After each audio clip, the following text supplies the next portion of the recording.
राम राम मंडळी, मी रोहिणी बसते स्वागत करते तुमचं माझ्या यूट्यूब चॅनलवरती। आणि तुम्हाला तर लक्षात आलंच असेल, अख्खं मार्केट ते आपलं आहे।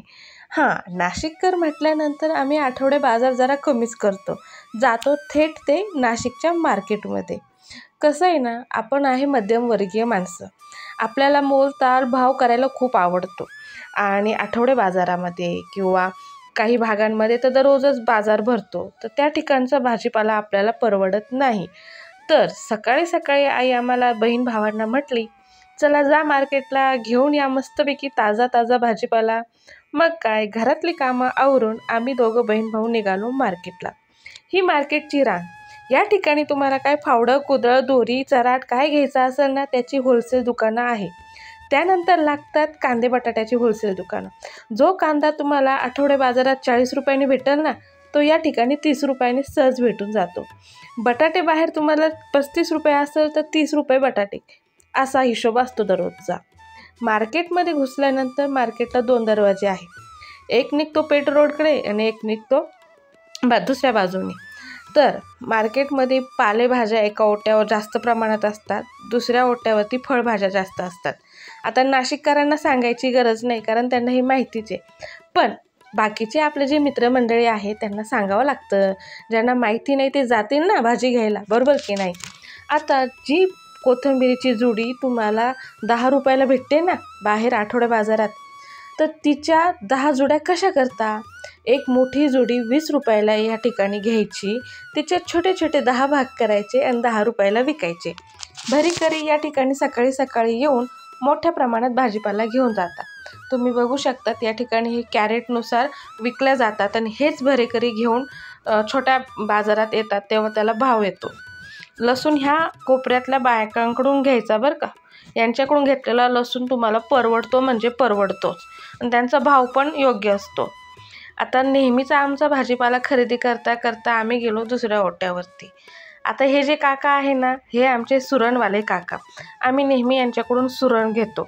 यांच्याकडे भरपूर असे कंद भाज्या असतात का, ज्या म्हणजे बंडाची भाजी, सुरण, सफेद हळद, पिवळी हळद, बीट, रताळे ह्या सीझनमध्ये, अरबीची भाजी असते, भरपूर काही तर नावं पण मला माहिती नाही। आता आलेले करटुळे खूप आहे, आवळा वगैरे सगळ्या भाज्या यांच्याकडं राहतात।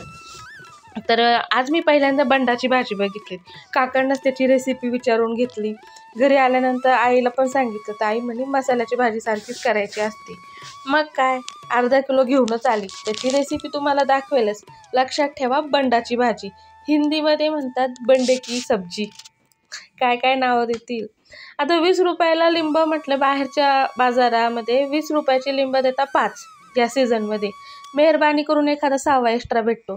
या ठिकाणी मी 25 रुपयाचे अर्धा किलो लिंब घेतले, त्यामध्ये मोजून 26 लिंब मला भेटले। आहे की नाही फायद्याचं?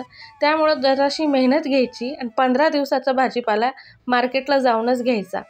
आणि मार्केटला परवडतं असं की भाजीपाला पण स्वस्त भेटतो जरासा सकाळच्या टायमात, आणि त्यानंतर आपल्याला नवीन भाज्या पण या ठिकाणी भेटतात।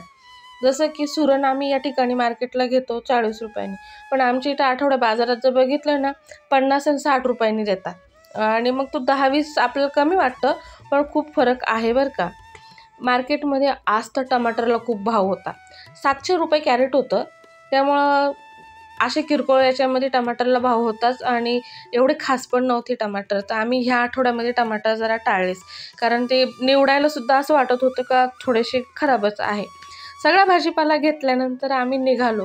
तर तुम्हाला मार्केटचा भाजीपाला परवडेल का तुमच्या आठवड्याचा जो बाजार भरतो तुमच्या सोसायटीत किंवा कॉलनीजवळ, तो परवडेल? मला कमेंट बॉक्समध्ये नक्की सांगा।